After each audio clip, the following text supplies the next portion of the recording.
Okay, well, good afternoon, and I want to welcome again to our subcommittee, the Secretary of Health and Human Services, Robert F. Kennedy. Mr. Jr., Mr. Secretary, we're pleased to have you with us here today. Welcome, good to have you back. Secretary Kennedy brings a new perspective to the focus on public health and what is needed to improve the state of healthcare system in America. For too long, public health recommendations have not revisited the science of supporting them, and the healthcare system lacks focus on improving health and wellness for better long-term outcomes. Secretary Kennedy's Make America Healthy Again initiative has galvanized advocates who want to take a direct role in improving their health and their well-being. The federal government is currently spending, well, let me rephrase that. American taxpayers are currently spending an estimated $1.9 trillion annually on health care programs and services, which constitutes over a quarter of federal outlays and the largest category of federal spending. The United States vastly outpaces every other country in the world on a per capita health care spending. And yet, despite this massive and growing investment, America's health outcomes are often lower than other developed countries. Life expectancy in the United States is lower than in any other developed economy, while rates of infant and maternal mortality, obesity, diabetes, and heart disease are higher. That does not mean that targeted money spent on the right work isn't important, but simply more money to the system is not necessarily improving our outcomes. It's time to do something different, and I want to commend Secretary Kennedy for charting a new course to fight chronic disease that is crippling America. In addition to taking on chronic disease, the administration is restoring common sense to hospitals that perform mutilating surgeries on children. The Department of Health and Human Services has taken numerous actions to end the practice of sex change surgeries on minors in the healthcare system. These so-called treatments expose children to irreversible harm that will last their entire lifetime. Ending these practices is long overdue. Also, long overdue is enforcement of conscious rights protection by the Weldon Amendment, which for over 20 years has prohibited the discrimination of healthcare entities by state and local governments because they refuse to provide coverage for abortion. Prior secretaries have blatantly ignored the law in order to protect the far-left government, forcing their views on faith-based providers. Just last month, the Department of Health and Human Services announced an investigation into 13 states for violation of the Weldon Amendment. So thank you, Secretary Kennedy. Thank you for your agency standing up and doing the right thing. Another area that I want to see the administration focus more on is the status of rural health care. Hospital closures, maternity deserts, and limited access to general surgery abounds in much of the United States. Being from Alabama and being from a rural state, rural communities deserve better from their government. The One Big Beautiful Bill provided $50 billion for rural health care transformation, and I think discretionary investments into this space can complete this effort. Like with any other budget, the proposal puts forward by your agency seeks to balance objectives of fiscal stewardship while putting a priority on the most critical investments. Like last year, I doubt that we will be able to agree on areas for reduction. I'm a strong supporter of investments for NIH and believe extreme swings in funding supporting biomedical research are counterproductive. I respect that to fit the President's objective, you've had to make some hard decisions. And I look forward to working with you and the Director of NIH, Dr. Pottichera, to finding the right balance on spending on research to ensure that America's rightful place are at the forefront of scientific breakthroughs. So, Mr. Secretary, as I'm sure you've learned in your time in federal service, implementing reforms in Washington is not an easy task. The President has asked you to take on a very mighty challenge, and I look forward to your continued success in ways that we can work together to continue making America healthy again. And with that, I would like to recognize the ranking member, Ms. DeLauro, for any opening remarks she might have. Thank you so much, Chairman Adderholt, for convening today's hearing on the Department of Health and Human Services proposed budget. Now, I want to say a thank you to Secretary Kennedy for taking the time to join us today and to hear his testimony and to be able to engage in a dialogue over our questions. Secretary Kennedy, you and I spoke on the phone recently about this, but let me just commend you on your recent efforts to reduce the amount of microplastics in American drinking water. We know there's a pervasive problem with these contaminants, and I applaud the department's efforts alongside the EPA to classify microplastics for the first time as water contaminants.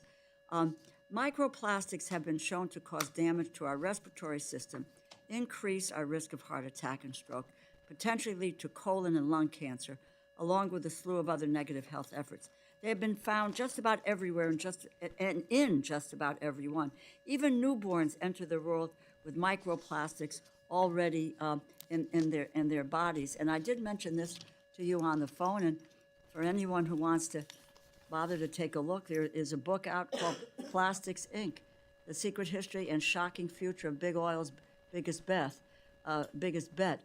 Our oil companies are upping the production of plastic as a safeguard against falling revenue, which talks about this issue here is that each person's brain contained around 7 grams of plastic, an entire disposable spoon's worth. Those who suffered from dementia had more plastic in their brains than those who did not. So, again, let me commend you and the department for walking down that road and getting that done. We need to act quickly and seriously to stop this pollution of ourselves and our planet. This designation is an important step in the right direction.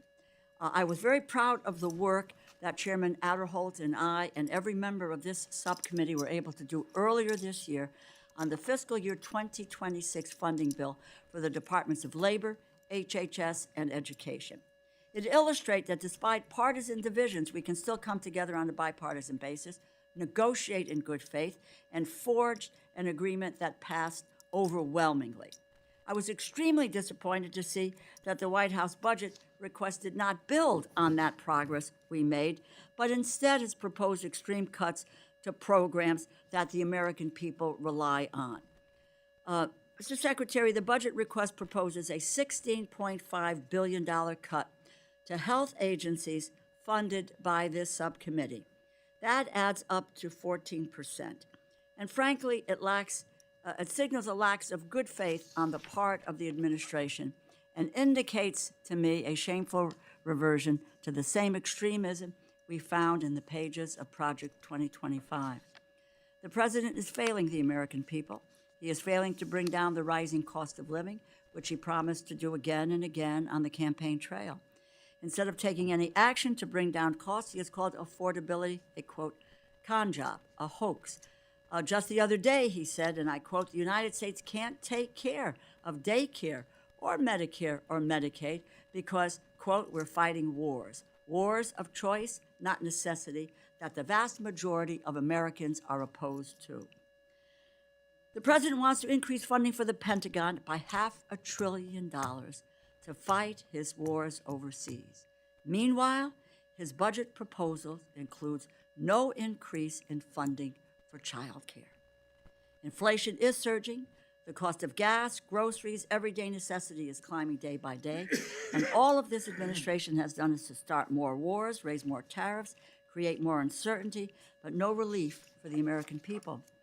The only thing this administration has managed to accomplish is cutting taxes for the wealthiest Americans and the largest corporations, paid for by defunding Medicaid and nutrition assistance by $1.2 trillion and pushing 15 million people off their health insurance. The consequences of these cuts will extend far beyond just Medicaid enrollees. They will raise the cost of coverage for everyone. And under your tenure atop HHS, you have fired thousands of department personnel, decimated our public health system, incapacitated critical agencies like the Substance Abuse and Mental Health Services Administration, SAMHSA, and the Administration for Healthcare Research and Quality, AHRQ. Almost 300 CDC staff have been on administrative leave for over a year. They are being paid not to work. Taxpayers' dollars not to work.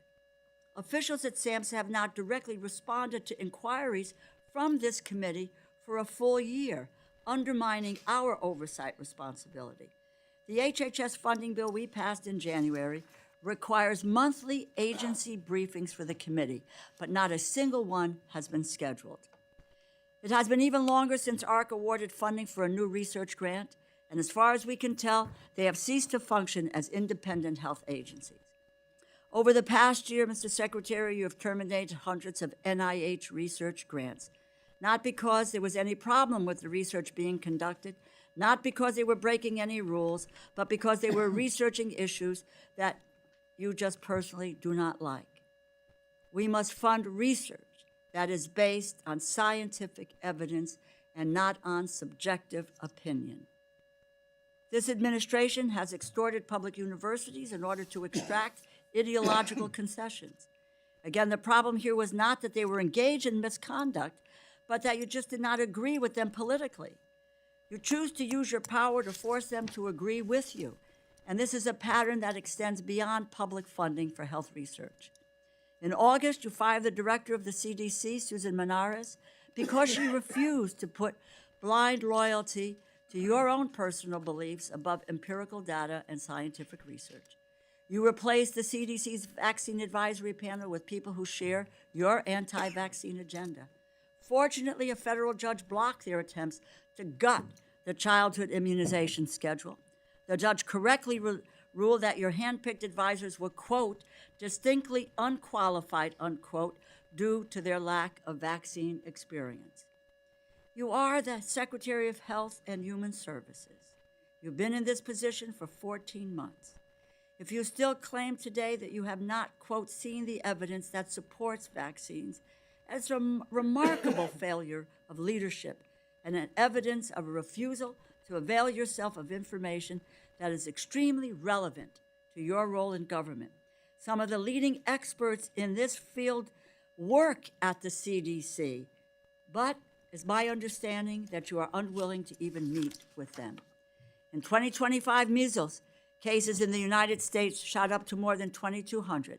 In the first 3 months of 2026, there have been already more than 1,700 measles cases.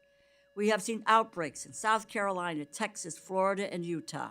Under your leadership, the U.S. is on the brink of losing its measles elimination status, which we have held for more than 25 years.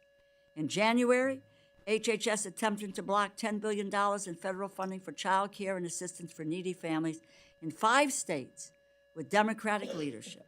Once again, a federal judge blocked you, but it did not prevent you from attempting to coerce the public in the first place.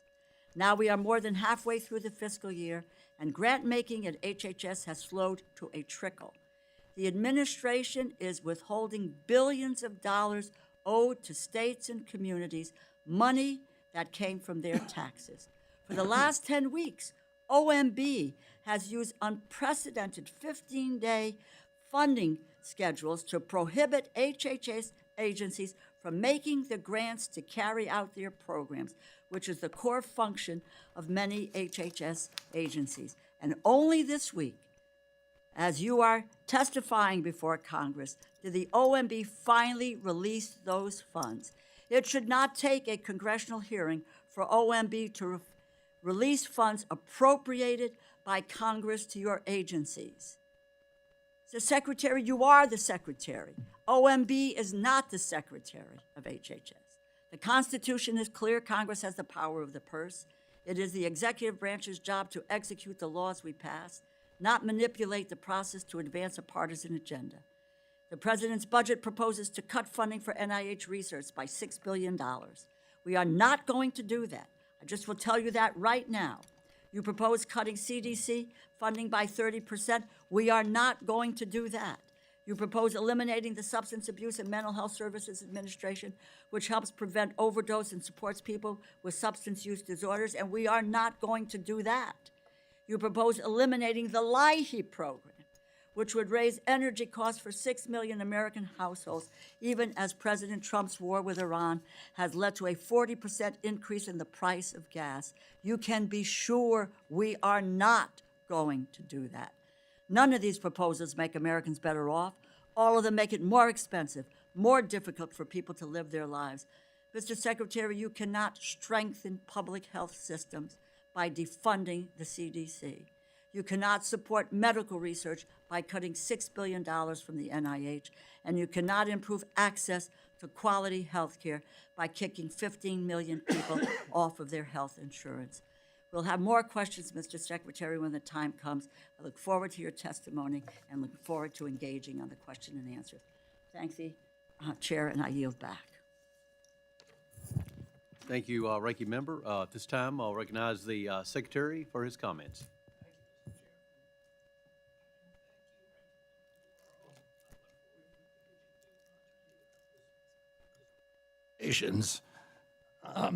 That you just outlined. And thank you for the opportunity to appear before you today to discuss the President's fiscal year 2027 budget request. We stand at a generational turn point. Our children are the sickest generation in modern history, and decades of failed policies, captured agencies, and profit-driven systems have caused it. Parents across the country demanded change, and we are delivering it. We are ending the era of federal policies that fueled the chronic disease epidemic and replacing them with policies that put the health of American people first. President Trump and I are challenging the status quo and the institutions that defend it as we work to make America healthy again. In just 15 months, HHS has delivered historic wins. We negotiated most favored nation drug prices with 16 of the largest pharmaceutical companies, so Americans no longer pay more than people in other wealthy countries for the same medications. We're bringing real transparency to healthcare pricing so patients know the cost before they receive it. I use the full convening power of the federal government to bring health insurance CEOs to the table to reform prior authorization. We're cutting red tape, speeding decisions, and demanding transparency. We're also cracking down on waste, fraud, and abuse. This year, HHS and USDA issued new dietary guidelines that put real whole food at the center of the American plate. We flipped the food pyramid upside down and sent a clear message to the American people: eat real food. HHS has also opened the door to partnerships with the industry, trade association, nonprofits, and advocacy organizations. More than 50 medical schools have committed to expand nutrition education from an average of just 2 hours to 40 hours. Food manufacturers are stepping up too. More than 40% of the food industry is committed to phase out petroleum-based dyes by the end of the year, and many have already eliminated them. In conjunction with these efforts, FDA approved 6 natural food colorings derived from fruits and vegetables. Through President Trump's Great American Recovery Initiative, HHS is matching compassion with action to help Americans break the cycle of addiction. At HHS, we are prioritizing patients with ultra-rare diseases and their families and driving faster access to life-saving treatments. We're restoring gold standard science and integrity across the agency. We're protecting children from sex-rejecting procedures that expose them to irreversible harm. We are eliminating outdated and misleading warning labels on hormone therapies used to treat women during menopause. We're strengthening our oversight of organ procurement. We're implementing Operation Stork Speed to ensure the safety and quality of infant formula. We're applying that same focus and urgency to rural America. The Rural Health Transformation Fund, which the chairman mentioned, delivers the largest investment in rural health in our nation's history, $50 billion over 5 years, to strengthen rural hospitals and ensure Americans can access the care they need no matter where they live. Members of Congress on both sides of the aisle have made rural health a clear priority in their conversations with me because every state is feeling the strain of hospital closures, workforce shortages, and gaps in access. HHS announced more than $135 million investment this month to expand rural residency programs and nutrition services. The data is clear. When physicians train in rural communities, they're far more likely to stay and serve there. The president's budget puts all these priorities into action. It invests in prevention because preventing disease costs less and delivers better outcomes than treating it. As my uncle, President John F. Kennedy, said, progress is a nice word, but change is its motivator, and change has its enemies. We see those forces clearly: entrenched interests, defenders of a fallen status quo, and institutions that put profits ahead of the American people. That resistance underscores the urgency of this moment. We can reverse chronic disease, improve public health, and lower costs. And I stand ready to work with this committee and Congress to seize this opportunity to implement and codify lasting generational reform in American healthcare. For our country, for our children, and for the health of the American people, together we can make America healthy again. Thank you. Thank you, Mr. Secretary. And we appreciate, again, you being here today. I know you've had a long day and been on the Hill, so we thank you for spending time with us this afternoon. I want to mention the chemical abortion, mifepristone. It is, as you probably know, FDA has issued a black box warning. And I'm going to read what the warning says. Serious and sometimes fatal infections and bleeding occur very rarely following spontaneous surgical and medical abortions. Recent data shows that the rate of serious adverse events is closer to 1 in 10, or 10% of women who take the drug. However, at the same time, FDA does not currently require reporting serious non-fatal events. My question is, how can the department appropriately address the risk of chemical abortion drugs to the health and safety of women without the reporting of serious adverse events? Mr. Chairman, I regret that I can't talk about that issue because, as you know, it's under litigation in Louisiana, and I've been advised by the Office of General Counsel to not discuss it. So right now you don't have any about any reporting requirements or any changes right now. Is that are you? Yeah, they've asked me not to discuss it because anything I say may have implications on the litigation. Yeah. Okay. Well, I do want to mention, and I understand that, but I do want to point out that modifications issued by FDA under the previous administration created a mail-in order abortion scheme that completely removed the in-person dispensing requirement. It requires no ultrasound, no gestational age confirmation, and no assessment of risk. The black box warning directs physicians to inform the patient about risk, such as severe pain or heavy bleeding, and advise them to bring the medication guide with them so a potential emergency room provider knows what they're undergoing for a medical abortion. And so, even though you can't speak to it according to your counsel, I do want to say that when you do have serious risk factors like ectopic pregnancies, that it's very difficult when you have no requirement that there be any physical examination of a woman. And so we would clearly, this is an important issue for many members of Congress, and I would be remiss if I didn't take this opportunity to let you know that some strong feelings on behalf of members of Congress. Let me go to talk about a little bit rural health care, as you mentioned. Hospital leaders in my state of Alabama have documented for decades that Medicare hospital wage index is seriously flawed. that it is heavily distorted by exceptions, and it creates a self-perpetuating disadvantages for low-wage and rural states. And that results in, I know in Alabama alone, hospitals being paid substantially less for providing the same care.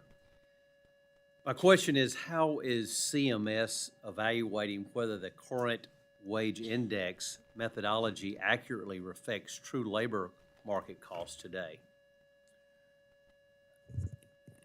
Mr. Chairman,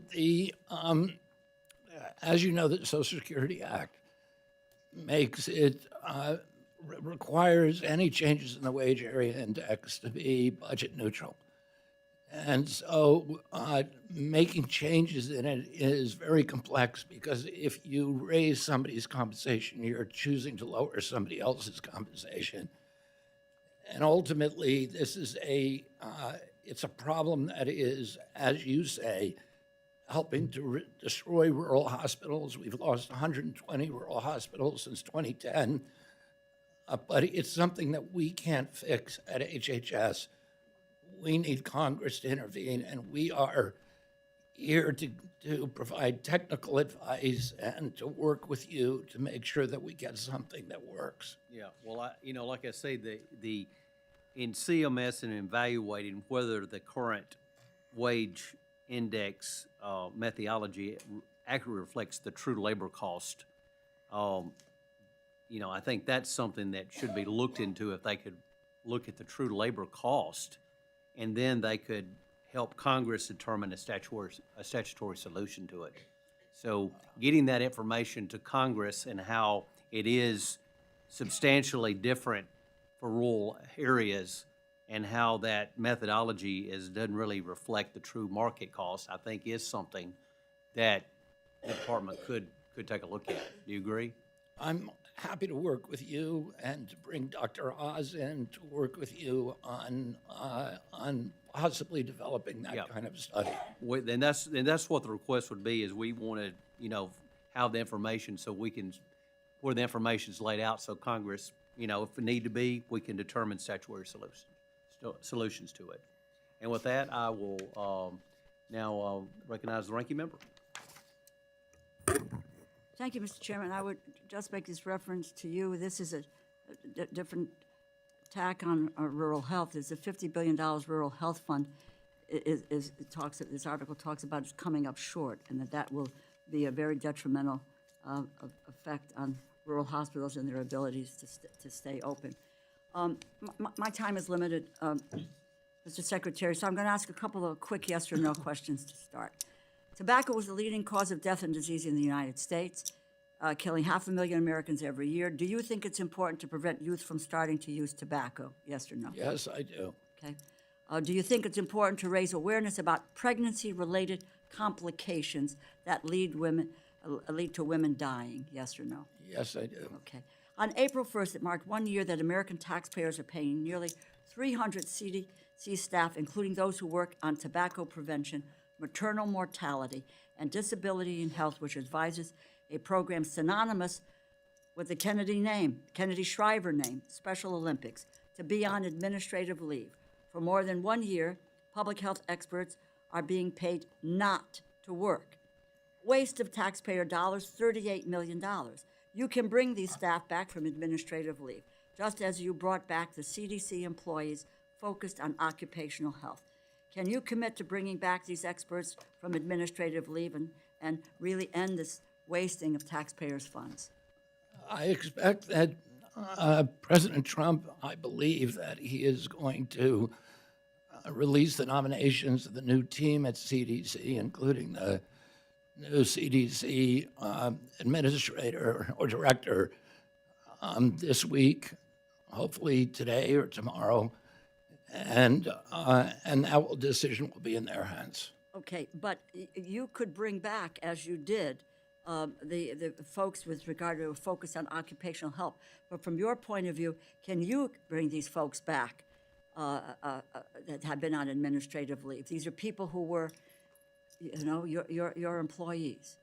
So, Well, this is an issue that at this time Jay Bhattacharya is acting as head of CDC, that's a decision that he would normally make. The you know, we lost a lot of employees at CDC, but So the answer is no, you won't bring them back. Thank you. Thank you. Okay. Let me, I actually have two other questions. I'm going to try to move as quickly as I can. On March 15th, the FDA recommended that Raw Farm voluntary recall its cheddar cheese made from raw milk linked to E. coli contamination.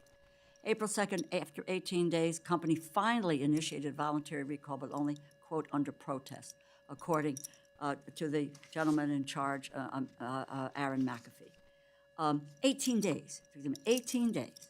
9 people sick and 3 hospitalizations, 1 case of serious kidney condition, more than half the cases involving children 3 or younger. The FDA's initial outbreak alert, the agency stated that they were, quote, providing information to consumers and retailers so they are aware of this outbreak before deciding to eat raw farm brand cheddar cheeses or to serve it to children. Usually the alert says consumers, retailers, it's a quote, should not eat, sell, or serve, or consumers should check their homes for recalled products and throw those products away. That wasn't there.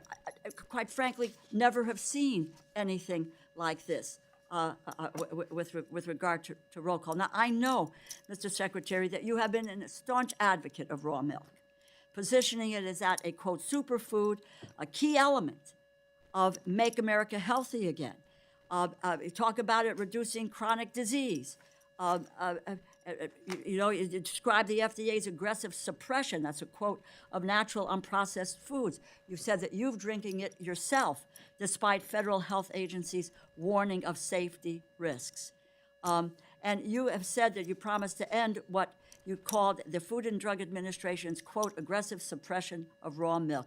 You urged the CEO of Raw Farm to previously apply for an advisory role at the FDA to establish national standards for raw milk distribution, and you're a longtime promoter of raw milk and a customer of Raw Farm.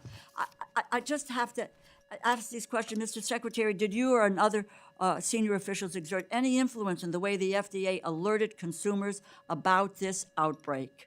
I agree with you that the behavior of the company during the outbreak was unprecedented. We immediately told them that they needed to do a recall. In virtually every case, that recall happens voluntarily and immediately. But there was foot dragging they initially refused, and we put tremendous pressure on them and told them that we were doing a forcible recall, and finally they complied. Did the FDA refuse to use its mandatory recall? Yeah. We were going to do it.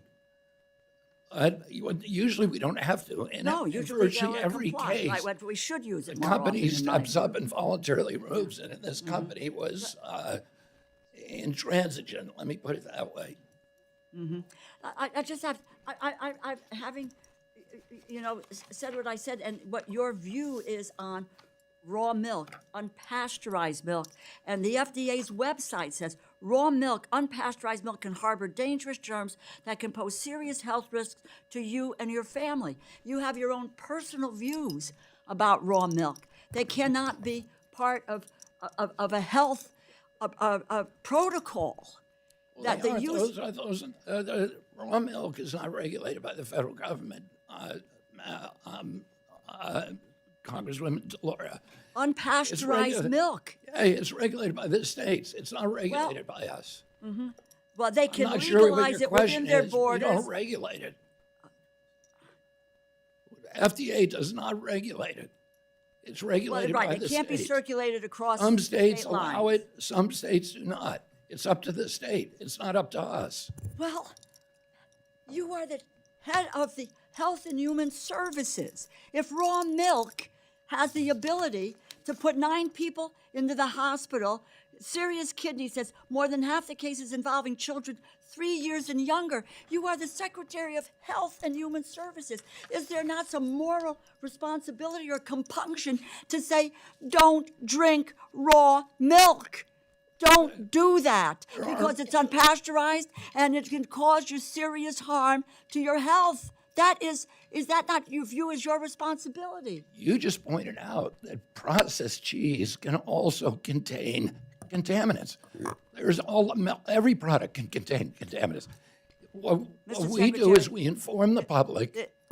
Look, we let people make a The chairman choice. is There's gaveling also- me down, and just to say this, if I were the head of HHS, I would, by God, say, don't take raw milk. It is dangerous to your health. And if you can't say that, well, maybe there's some other conclusions that can be drawn. Thank you, Mr. Chairman. Ms. Letlow.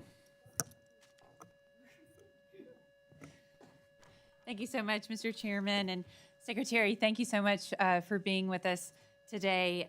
It's an honor to be with you. And it is clear that we need strong, forward-thinking leaders in place at HHS to advance the MAHA agenda. Americans are fed up with the status quo that has worked to stall the momentum of the MAHA movement. We're ready for leaders who go against the grain, who challenge outdated ways of thinking, and put forth innovative solutions to our country's most pressing public health issues. Thank you for doing that. And that's also why I strongly support the immediate confirmation of President Trump's nominee, Casey Means, for U.S. Surgeon General. Means has been a leader in uncovering the root causes of chronic disease and shedding light on our broken healthcare system.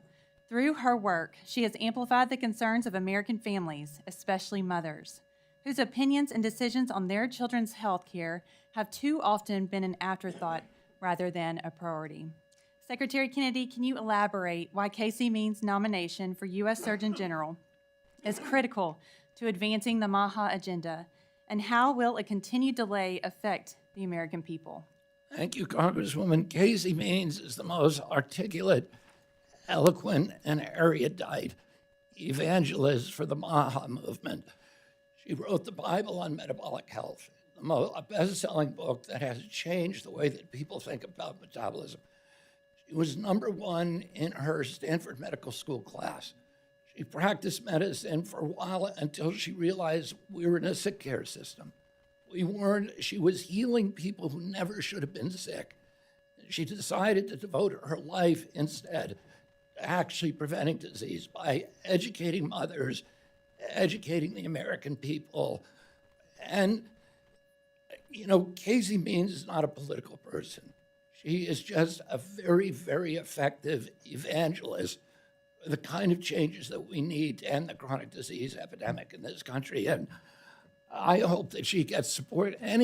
All the Democrats on this committee are people who I've worked with for many years to try to get dyes out of the food, to get people eating, to reform infant formula, to do all the things we need to get Americans healthier. And what I would say to you is Democrats and Republicans should support her nomination because she's going to help our country. And, the only thing that would prevent that is the kind of lack of integrity, lack of courage, and the tribalism that is polarizing and destroying our country. Thank you so much. I hope they move swiftly with that confirmation. I'd now love to turn to your work on women's health initiatives. This is so incredibly important to me on a personal level, but also to my district. From eliminating the black box warnings for menopause treatments to hosting the 2026 National Conference on Women's Health, it's clear that your agency is challenging the status quo to harness innovative breakthrough treatments and research that have been largely overlooked. And the urgency of this work is especially evident in places like Louisiana, where high rates of chronic disease, the prevalence of medical deserts, and the ongoing healthcare workforce shortage have consistently resulted in poor health outcomes for women across the state. Secretary Kennedy, based on the lessons your agency learned in the recent National Conference on Women's Health, what specific actions will the department be taking to build out the administration for a Healthy America's new Maternal and Child Health Bureau? Well, we've released a number of initiatives that are now funded in the proposed budget, specifically for maternal health. We have the worst maternal health record of any developed nation in the world. And particularly Black Americans, women are dying at 2.5 times the rate of white women in this country. A college-educated Black woman is more likely to die, 2 times more likely to die than a white woman with a high school education. We are trying to fix that. President Trump is trying to fix that disparity and to fix maternal health across the board. I want to just mention one very, very promising initiative under the Trump administration. We've initiated a pilot program where we provide, called the Perinatal Pilot Program, that provides protocols to hospitals for how to improve the outcomes for maternal health. We have 220 hospitals that signed up, and in those hospitals, maternal mortality has dropped by almost 42%. So we have solutions for this. We need to now expand that to every hospital in this country, but help is around the corner. Thank you so much for your work. I yield back.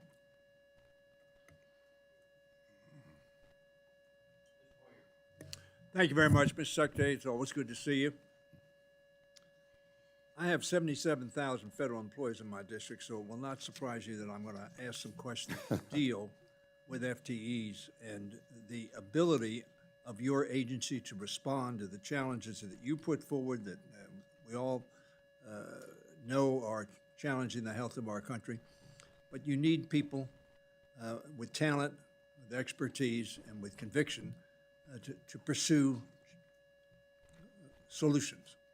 So I'm going to ask you some questions. When we talked last year, I asked you about this, and you said to me that in talking about DOGE, personnel that should not have been cut were cut.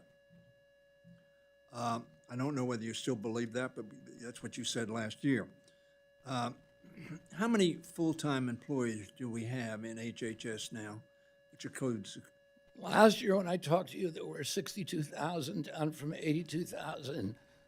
We are now at 72,000, and we're hiring 12,000 new employees. So We will have made up Right. for all the employees that we lost. But we've replaced them with a better group of people who are actually going to address chronic health. Your judgment is that the other 20,000 that were reduced were not capable, were not motivated? It's not my judgment, it's the record. They presided over the biggest decline in health in the history of the world. We now have the sickest generation in history. We have the sickest population on the face of the earth. That is a failure of government. They weren't looking at chronic disease. They were focused on other things, and they did nothing to prevent the food dyes, the bad food, all of the things that are making us sick. It was their job to protect us, and they did not do it. They failed at their job, and if this was private industry, they would have all been fired. Oh, we did what we had to do to change the culture at these agencies, so they're now doing what they can do to protect that they're what they were hired to do, which is to protect the health of our country and restore us once again to the healthiest country in the world. Mr. Secretary, you and I don't agree because I don't think DOGE, and I think DOGE was in charge of these, unless you indicate to me that it was your evaluation that led to the firing of these folks. Essentially, most of us believe that they were fired to reach a number, a lesser number.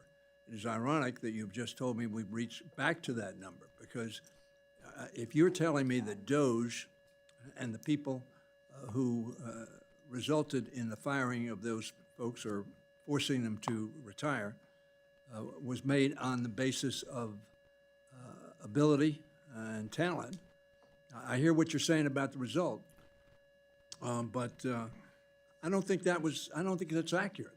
Well, first of all, Congressman Hoyer, I appreciate the dialogue that you and I are now having because my experience with talking to the Democrats on some of the other committees is they don't let me answer questions. And so I cannot tell you how deeply I am grateful for the chance to respond. During the Biden administration, my agency grew by 38%, mainly because of COVID. And so we had, at the end, 10 people doing one job. We cut that down to 5 people doing the same job. I can talk about the duplication that happened at my agency, which is just insane. 9 offices for women health, 8 offices for minority health, 27 separate HIV programs, or 59 behavioral health. 40 opioid programs. We had 1,400 external affairs officers and 100 communications offices, 41 information officers, 40 procurement departments, dozens of IT departments, none of them talking to each other. Oh, we had to do a consolidation of the agency to make it work efficiently, and that's what we did. And I'm not saying that people who lost their jobs were bad actors. They weren't. Many of them were doing jobs that they were hired to do. We needed to do something drastic to change the institutional culture of this agency and realign it with a new trajectory and the chronic disease epidemic. Mr. Secretary, my point is that we're going to be back, apparently, pretty close to the same complement of FTEs Yes. that we had. I understand that. Now, how many of the replacements are political as opposed to career? Virtually all of them are career. So I wanted to ask you a question about experts having been rehired, but is your position that all of the people that were hired to fill these positions did not work there in the past? Some of them, I think many of them were recalled. Yeah. And that, of course, makes my point about they were removed to get to a number, not to affect the result. And the problem with my letting you speak, I still get 5 minutes, no matter how long your answer is. Lastly, It's a pleasure to talk to you. he's giving me a little bit of latitude. Let me ask you about the morale at CDC. I talked to the NIH director, who is also temporarily acting as the CDC director. He told me, because I asked him the question, I said it's reported as being so, that the morale at CDC was in fact very low. If the morale is low at CDC, inevitably the work that they do will not be up to the standard you want or that I want or the American people want. What is your assessment of the morale at CDC? I can't give you an honest assessment. I can give you what I've been told by Jay, which is the morale is much better than it was a year ago. I think a year ago it was really at a nadir, during all the rifts. I think it was at a nadir now. I would say that we're bringing in an extraordinary team. And the team has been leaked, and it's gotten applause from both Republicans and Democrats. I think this new team is really going to be able to revolutionize CDC and get it back on track and get it doing the job that it does better than any other health agency in the world. Well, the proof is in the pudding, right? Right. Thank you, Mr. Chairman. Mr. Elzey. Thank you, Mr. Chairman. Thank you, Mr. Secretary, for being here. While as fun as that was to talk about, let's talk about anthrax, which I think is a lot more fun. The nation's most likely biological weapon, whose risk has substantially elevated with the widespread availability of AI tools and drones, it has the potential to kill hundreds of thousands of Americans in a single drone-disseminated attack. Despite these concerns, the previous administration planned to eliminate anthrax antitoxin countermeasures, cuts that may embolden adversaries to exploit these vulnerabilities. Does the president's budget ensure that the strategic national stockpile is able to fully meet its anthrax antitoxin requirements? Yes, it does. And, we're stocking the anthrax vaccine, but also antibiotics, which also cure anthrax. Okay. Something that, the Chinese, everything they do is a pattern of life. They want to find out everything about American life, and they want to use that in a military means. So Texas Governor Greg Abbott has directed state agencies and state-owned medical facilities to assess the potential cybersecurity risks associated with medical equipment manufactured in China. In addition, recent reporting has highlighted concerns regarding patient data security and patient safety risks associated with medical devices produced by Chinese-owned companies and used in the United States. How does the Department of Health and Human Services assess these emerging cybersecurity and data security risks? And what steps is the department taking to ensure the Americans' health data and healthcare systems are safeguarded? This is an issue that we pay a lot of attention to. We're working with ASPR, with BARDA, and CMS reduce the use of Chinese products, not only medical devices, but also we're putting this year $325 million into reshoring APIs and pharmaceutical production in this country so that in future pandemics, we won't be reliant on a supply chain that China controls. Absolutely. How does your department plan to sustain the nation's medical countermeasure pipeline and preparedness posture against evolving CBRN threats, chemical, biological, radiological, and nuclear threats? As I said, ASPR and BARDA are funded in this round, and I feel very, very confident in John Knox and the team that we have there that they are on top of those issues. Okay, thank you. And on a personal note, I'd like to say that a couple weeks ago, I found myself in a foreign nation. TMZ wasn't there; they didn't find me. But I got the opportunity to have an infection in my leg.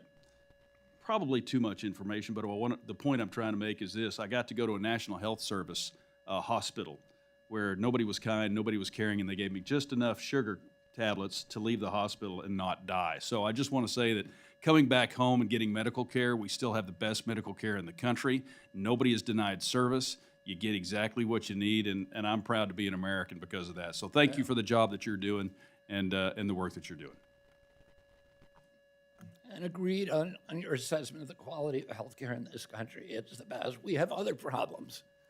We have misaligned incentives, and we spend too much money. But if you're sick, there's no place you would want to be sick than in this country.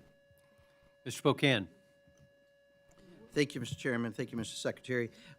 Last year when you came here, there's a number of things we agreed on. I started out with right away. And you even commented you wish that everyone had asked questions the way I did. And we had a specific request to talk to you about the 988 line and LGBT funding, and you said you'd be glad to have a follow-up conversation. We reached out to your office. Your scheduler got back to us, said they were throwing on Jordan Cox onto it. We followed up, and and you and I never had a conversation. And I just want to let you know I was very disappointed because that's something that you had promised to do. We should have had that conversation. And if we can't have a conversation, it's not ideological, and that's a problem and a disconnect that we've got to figure out for the future. I apologize for that. Before I leave today, I'm going to give you Ken Callahan's number, and if you can't reach me, you reach him, and he will get me. So I don't know how that happened. It should not have happened. I return calls from Congress all the time, so I apologize for that. No problem. I would say I think I really have a lot of issues. We're done. I agree with you. I accept your apology. No worries. In the ranking member's opening comments, she mentioned a lot of the funding that we've seen that has not gotten out of your agency that has been approved by Congress. Do you believe it's the responsibility of the HHS Secretary to expend funds that Congress has appropriated in a timely manner? Okay. I just hope that, we can follow up maybe on that issue because I've had 3 groups this week came in with funds that have not been released going back 2 years from the agency. And because of that, at some point where we sit on this dais might change a little bit. And we want to make sure that, we have those funds expended, or else we may have to look at how to make sure they're happening out of your office. The main thing I really want to ask about is something I think much of what you're doing around healthy foods and health is right on, dead on with the MAHA movement. But there's other things that I got to admit honestly confuse me. We won't talk vaccines at all this year, but I do want to talk about glyphosate. About glyphosate? Yeah, this is something you've got a record on. You said it was probably a carcinogen. You've talked about one of your tweets, likely one of the most chronic disease epidemic, most widely used here in Europe. Shockingly, much of our exposure comes as its use as on and on. You said your USDA, when you were running for president, will ban that practice. And Casey Means, who you just brought up, also talked about grave concerns and about it as a carcinogenic. And you said, I believe it causes cancer. Those are all your words. And yet the White House came and decided they want to expand the production of this, and you were supportive. And I'm just trying to understand, did the evidence change between now and then? And again, briefly, if you could, why shift on that recommendation? No, I had grave reservations about the president's executive order. I understand why he did it. The executive order, right now, there's a problem in this country the president didn't create. 97% of corn is glyphosate. You can do it in dependent. 60 seconds because I got one more. slide. 98% of soy is glyphosate dependent. 100% of glyphosate is made in China. So do you still think it's carcinogenic? Maybe that's easier. Oh, yeah. Yeah. So Yeah. I would like to make sure that MAHA does not become MAHWICA, which is Make America Healthy when it's convenient again, right? And this is kind of out of convenience, right? If you know it's a Well, it's a national carcinogenic, security issue because China can shut off our food supply overnight. would you right now eat something with glyphosate on it? Would I? Yeah. You've got a reputation I for eating probably do interesting things. Would you inadvertently, eat but a, not by choice. right? Yeah, I mean, I wish, MAHA stands for something, and I actually like a lot of what MAHA stands for in eating healthier foods, and it's an integral part of health.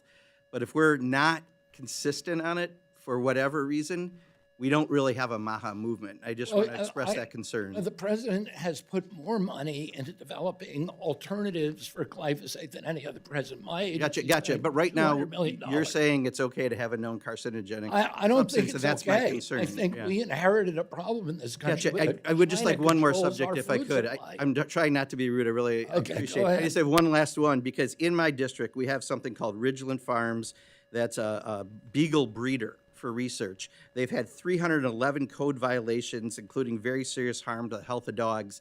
The head of NIH, which you can ask, I said some of the nicest things about. I really like your head of the NIH that you have said that there's a policy about beagle testing that would not allow animals to be tortured. And that's part of what's happening with this facility. So grants are still, in the last month, going to groups that are getting beagles from Ridgeland Farms. Could you please take a look at this? Because they are under, right now, not a court order, a settlement to close down part of their breeding facility by July 1st, but they're not getting rid of the 2,000 beagles they have, and if they don't, we know what's going to happen. They're going to get euthanized, and I just want to make sure that for that commitment, which is a good commitment, not to harm the beagles, right now you're still giving money to groups through the NIH that are using beagles from this highly questionable farm. I have a hard time, I believe you, but I have a hard time believing that. I need to look into this. I would appreciate and talk it. to the office because we're trying to end, we've done more than any other administration in history to end animal testing. And in fact, in this year's budget, there's a $25 million budget request that will allow us to end. We've ended most of it. There's a few things that are going on, mainly veterinary, where you have to use animals. But that, what you're describing should not be happening. And I'll be glad to share these with you so you have them. Okay. And then if we could have that follow-up, I really would appreciate it. I will. And again, I'm going to give you Ken Callahan's number, and I really appreciate it. we will get back to you. Thank you. Yeah, recognize the gentlelady from Oklahoma. Thank you, Mr. Chairman, and thank you, Mr. Secretary, for being with us this afternoon. It's been a long day, I'm sure. So let me start by saying that I applaud the work that your agency has done to keep Americans healthy. I believe in HHS's mission, and it's anchored by a simple but essential truth. There is no path to a healthier nation without a strong and sustained investment in scientific research. It was mentioned earlier, the discussion with NIH. I had the great pleasure of hosting Dr. Bhattacharya in Oklahoma last year, and it was a wonderful experience.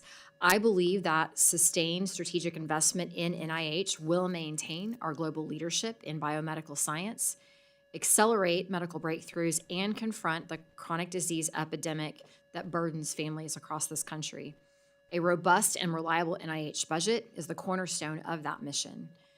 Breakthroughs do not happen by accident. They grow from long-term commitments to discovery, stable funding streams, and a national belief that medical innovation is both possible and necessary. Moreover, strong NIH funding is not just about today's research, it is about maintaining U.S. leadership in biomedical innovation. As someone who is a commissioner on the National Security Commission on Biotech, I am committed to making sure that we continue to invest in biomedical innovation. And as our adversaries accelerate their investments, especially in early phase clinical trials and research, we cannot afford to fall behind in investing in the future. NIH's budget is essential to ensuring that scientists, universities, and research institutions remain unmatched engines of discovery and innovation. So NIH has historically had bipartisan support. What are the primary areas within NIH that would see either reductions or expansions under your proposed funding plan, and how will you ensure that those shifts don't impede ongoing research? Let me give you a couple of examples. 800,000 to the Medical College of Wisconsin, or cardiometabolic impact of gender-affirming hormone therapy in transmasculine young adults. 650,000 to Georgia State University for an intersectional approach linking minority stressors experienced by transgender and gender-diverse adults to alcohol and drug use comorbid with mental and physical health outcomes. I can give you hundreds of those. There was $1 billion being spent on the genetic cause of autism. That's like studying the genetic cause of lung cancer and not wanting to look at cigarettes. There was so much waste there. Now, nobody wants to cut NIH funding. I don't want to cut it. Russ Vought doesn't want to cut it. The president doesn't. You have a $39 trillion debt. It is a social determinant of health. Every child in this country has a $6,600 debt. And that before they make a single health care claim.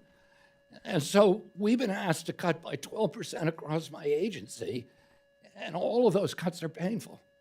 Nobody wants to do them, but somehow we've got to tighten our belt in order to save our kids from these kind of costs. My agency gets twice as much as the Defense Department.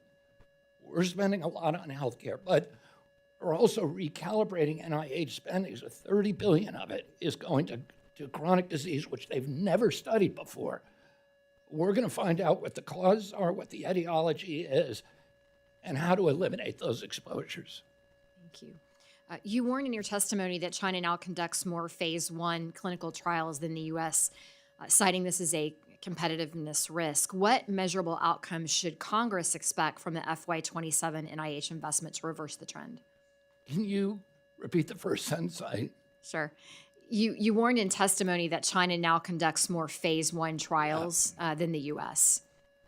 What can Congress do to expect?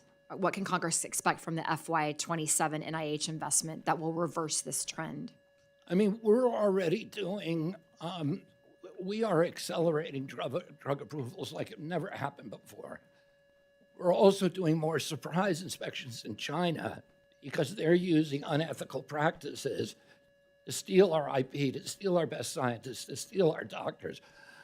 This year, China approved more or produced more drugs that were licensed than the United States, almost half of them in the world. They've gone from 3% of clinical trials to about almost 40%.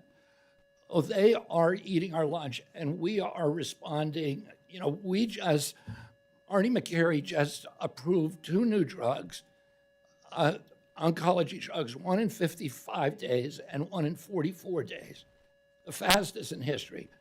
So we are accelerating approvals, accelerating the times from conception to commercial use, and in order to bring that to make us competitive with China and Australia, by the way. We're also investing $325 million in reshoring pharmaceuticals, and we have a great American plan which requires that puts first in line drugs that were researched in the United States. So we are doing everything we can to restore the advantage the United States have and keep America number one in medical research. Thank you, Mr. Secretary. I appreciate the answer, and my time has expired. I yield back. Ms. Frankel. Good afternoon. Thank you for being here. So you mentioned to Mr. Pocan that you agreed that when Congress appropriates money, that money should be released. So I want to talk to you about Gavi.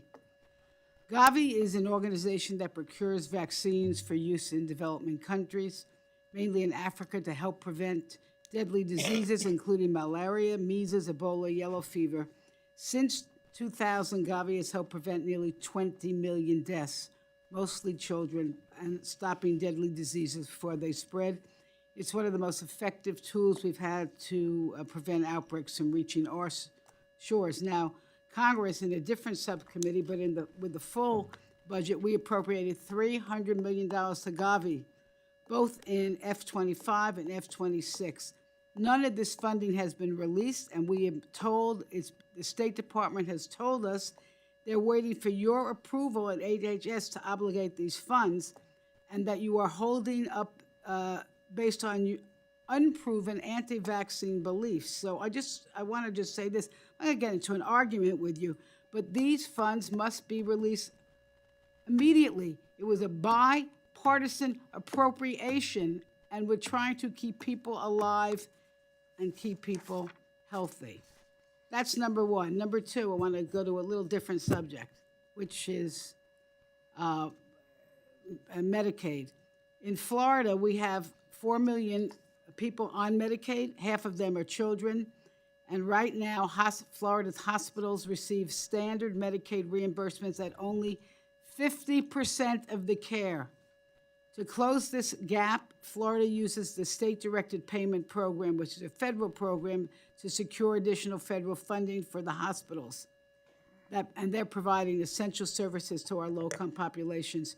Florida is one of 3 states. We're one of 3 states whose state-directed payment programs have not been approved by CMS. And without approval, Florida is facing a $4.5 billion annual federal funding shortfall. This is not just a budget issue. It's an access to care issue. It's going to hospitals. Some will go out of service. Some will cut services. We are going to lose thousands of healthcare jobs, and patients are going to get sicker. This delay is unnecessary. It's dangerous, and I am requesting that you take a look at this and CMS act immediately to update to do this. We are meeting every week with Florida officials to try to make this happen. All right. It's an $8 billion, so Florida gets more than any other state. It's a huge amount of money, and as you know, it's been used to game the system. Well, okay, I'm going to. I don't want to get into arguments. I got some other things for you, but please take a look at it. We're a very big state with a lot of people. We know that. Who are we're working. Poor, and we did not expand Medicaid. Okay, I'm going to go to the next one. We're working. I want to just repeat something that you said. You said that these cuts now are to save children later. I'm telling you that your cuts, these children are not going to be around because of your cuts. I don't know who you're killing children to save children. One of your budget calls for the elimination of Title X, which serves 2.8 million low-income patients a year, provides basic care, birth control, cancer screening, STI testing, and infertility services. And eliminating this program would be a dangerous mistake. It means more undetected cancers, more unintended pregnancies, fewer preventive care options. And we've also been told that if you have the funds, you're going to divert them to clinics that do not provide evidence-based care and push anti-abortion narratives. This is going to make things worse. So Title X has been bipartisan. It's worked because it delivers real trusted care to people who need it the most. And I am just urging you to keep that in your budget. And my last 45 seconds, you also want to eliminate your fall prevention program. Falls is the #1 injury-related death for Americans over 65. 1 in 4 seniors, 14 million a year, experience a fall, leads to 3 million emergency room visits, 1 million hospitalizations, and a $50 billion cost to the healthcare system annually. Fall prevention programs work, and so it doesn't seem to me make any sense to cut those programs. And with that, 10-9-876-54321. Thank you for being here. I yield back. Thank you, Mr. Chairman. Mr. Secretary, thank you for being here with us today. I want to follow up with you on a few of the questions that have been raised. First, I appreciate learning about the reshoring effort for APIs in our medicines. And I wonder if you could talk a little bit more about that, because one of the things we've learned over the last year especially is our dependency on China for rare earth and critical minerals, and pharmaceuticals seem to be in that same situation, and I'm encouraged to hear about this investment, and I wonder if you could talk a little bit more about that. I mean, we are, President Trump has made it a priority to reshore all pharmaceutical production for critical medicines in this country. The APIs, as you know, are the precursor chemicals and compounds that go into building a variety of pharmaceutical drugs. During COVID, it became clear that we did not have any control. We were virtually producing no APIs. They're all coming from China and India, most of them from China. So President Trump has made this a priority, and we have, in addition to the $325 billion that we're putting into it, there's also, or million that we're putting into it. President Trump is putting billions in from the tariffs, and we have secured agreements during the MFN negotiations with these companies to build billions and billions of dollars of plants right here in the United States. I think Lilly alone is building 6 new plants. Pfizer's building plants. All the big companies are now building here in the United States.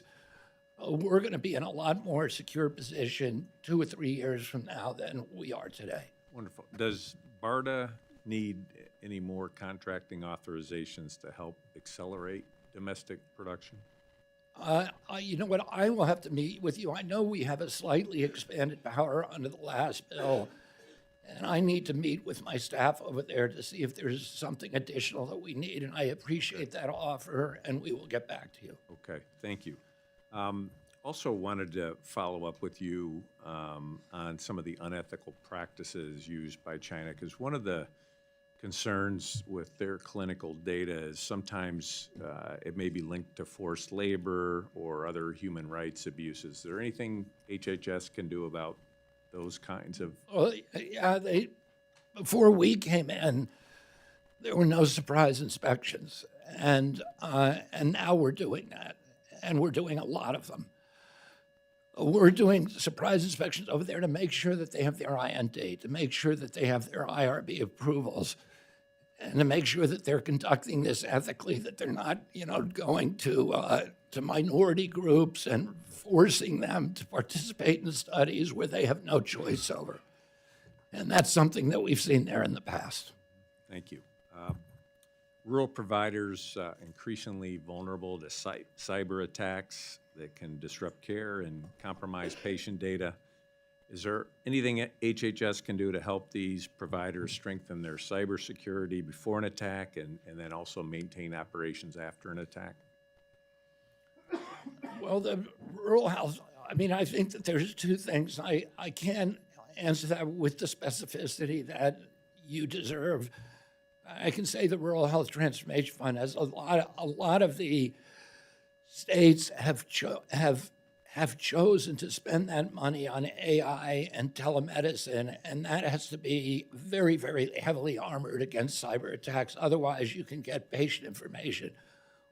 We have at HHS now the best team in its history for cybersecurity, and we've been able to recruit the top names in Silicon Valley who are now working in the agency to armor, to fortify our biosecurity capacity, and it's something that is a huge priority for us.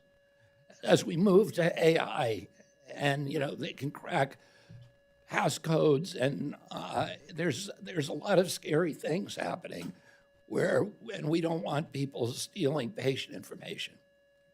And then just one final thing on the glyphosate. I represent a district that's rural, strong agricultural. You got corn, beans, sugar beets, all benefit from glyphosate. And I think it's important when we talk about some of these products about carcinogenic, it certainly depends on, the content and it's not just sort of a one-size-fits-all. And I appreciate the fact that you recognize our dependency on China with that. And as we look for alternatives that may be better fitted, that it's not a knee-jerk reaction on that. So thank you. And I think, there's now very, very promising technology to replace intensive pesticide use, particularly in sugar beet fields. Less so with corn and soy, but laser technology, laser weed killing technology, which is now beginning to proliferate around the country and kind of promises an era of chemical-free agriculture. Thank you very much. Thank you, Mr. Chairman. I yield back.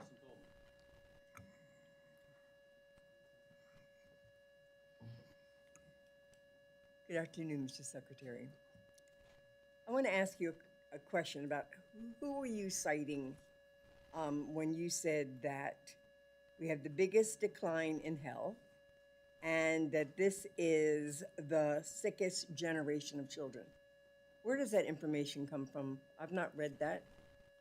Well, I don't think there's anybody who's associated with public health who doesn't know that. I mean, CDC, in fact, said the reason that we had the highest death rate during COVID of any country in the world, we had more Americans, 3,000 per million population, huge, 10 times what they had in Europe, was because we have the highest chronic disease burden of any country in the world.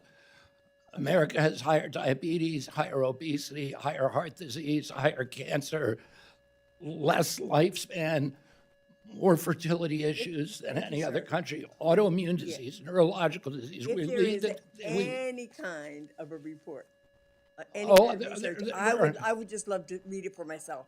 I would say there's Okay. hundreds of reports, and we're happy to provide them. I would, thank you. When we met last year, we talked a little bit about LIHEAP, and you told us that you did understand that it had a life-saving importance.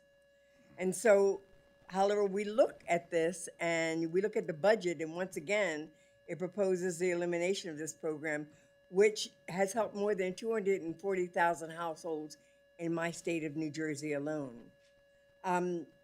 Families are already facing extreme weather and rising energy prices, especially with the threat of all these AI data centers, et cetera, and the costs that are associated with them. You also claimed the administration's energy policies would lower utility bills and that LIHEAP would merely subsidize the oil industry. But according to the Joint Economic Committee minority analysis, households in New Jersey are paying 17% more for electricity than they were a year ago. And so for many families, this means $260 in addition to every other aspect of their cost of living has increased. How does cutting the assistance that helps these working families afford their utility billings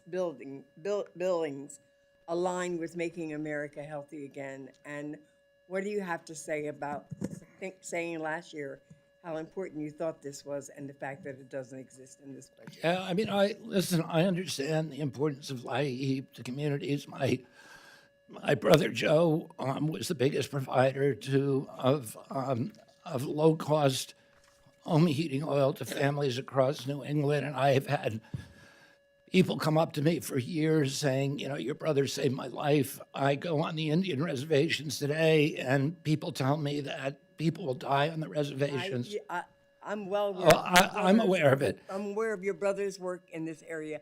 I'm and interested in you know, you in this position. There are issues with LIHEAP. The IG report that came out in February showed a lot of corruption in LIHEAP. And there's a lot of duplication in the states. But I want to say this. You gave me money this year for LIHEAP, and I spent that money, 90% of it, and We're going to working give with... money again this year, but this is not a question. If you give me the money, I'm going to spend We it. should not have to have this discussion about something that's so obviously important to the well-being of vulnerable communities, low-income communities, and minority communities. I want to go to the issue of minority health. Black women die from childbirth complications a higher rate in this country than any other high-income country. The rate of colorectal cancer is 20% higher among Black men and 14% higher among Black women compared to white women. According to the CDC in 2023, the average life expectancy for Black Americans was 74 years compared to 78.4 years for all other races.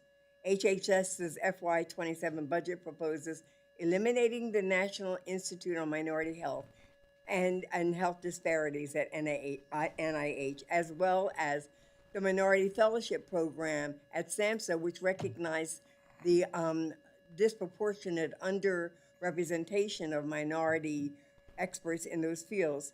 And I have successfully fought to get those reauthorized, along with the other programs. The work of the government should look at all Americans, and that includes those who don't look like you or our president.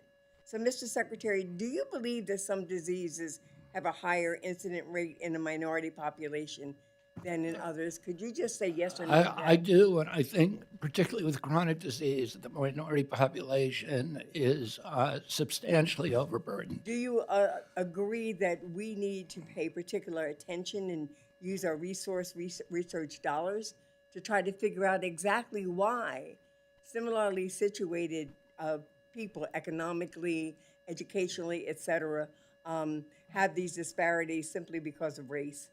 Well, I think the answer is because they're not similarly situated. And President Trump, his policy is to make all Americans healthy. I don't and understand why you say that we're not similarly situated.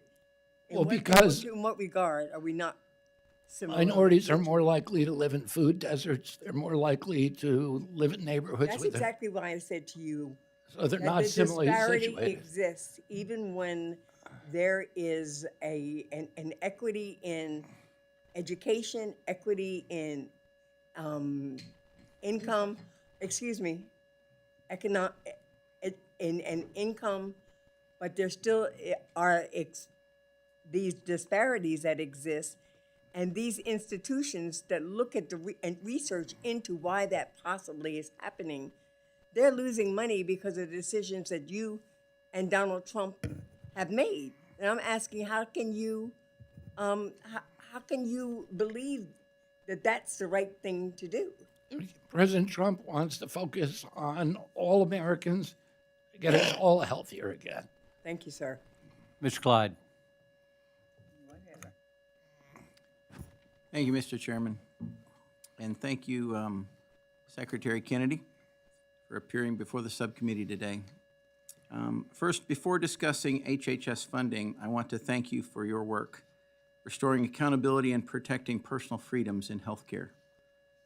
In particular, I appreciate the FDA's efforts under your leadership to expand access to investigational drugs for patients with no other options.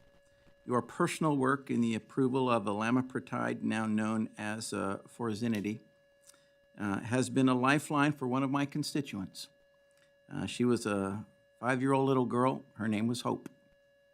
And she now has hope because she battles a rare mitochondrial disease. This was meaningful. This approval by the FDA of this drug was not only meaningful for Hope, but for countless other Americans living with debilitating mitochondrial diseases. So I want to tell you from the bottom of my heart, face to face, thank you. You have done great work for my district. Thank you very much. You're welcome. As we turn to the fiscal year 2027 appropriations, I'd like to discuss how HHS is ensuring that health funding serves the interests of Americans, specifically what actions HHS is taking to protect life, prevent fraud, and prioritize merit over DEI agendas. For most Americans agree that taxpayer dollars should not fund abortion, regardless of political affiliation. Title X of the Public Health Service Act has explicitly excluded abortion since its creation in 1970. Yet previous administrations allowed large abortion providers to receive Title X grants without meaningful separation between family planning and abortion services. During President Trump's first term, the Protect Life rule enforced congressional intent by requiring that Title X providers maintain this separation, comply with abuse reporting laws, and prohibit abortion referrals, a rule that was later rescinded by the Biden administration. So does HHS plan to issue a new Protect Life rule to protect the integrity of the Title X funding going forward? Is that something that's in the docket for you guys? We are about to issue new NOFOs, and I think you'll be very happy with them. Okay, all right, great. Given last month's announcement that HHS is unfreezing the funds that were previously frozen for this, what assurances can you provide that taxpayer dollars are not subsidizing abortion or abortion referrals through Title X? Well, it's illegal, and we take our responsibilities in terms of monitoring grants to make sure that that doesn't happen. Okay. I also would add that at NIH, we have now banned fetal stem cells funding from NIH for external researchers, and we banned the use also of fetal tissue. Well, thank you.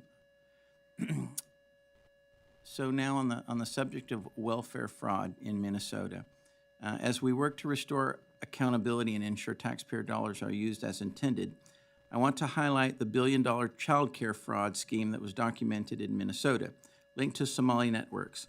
This scandal reveals how gaps in oversight can be exploited.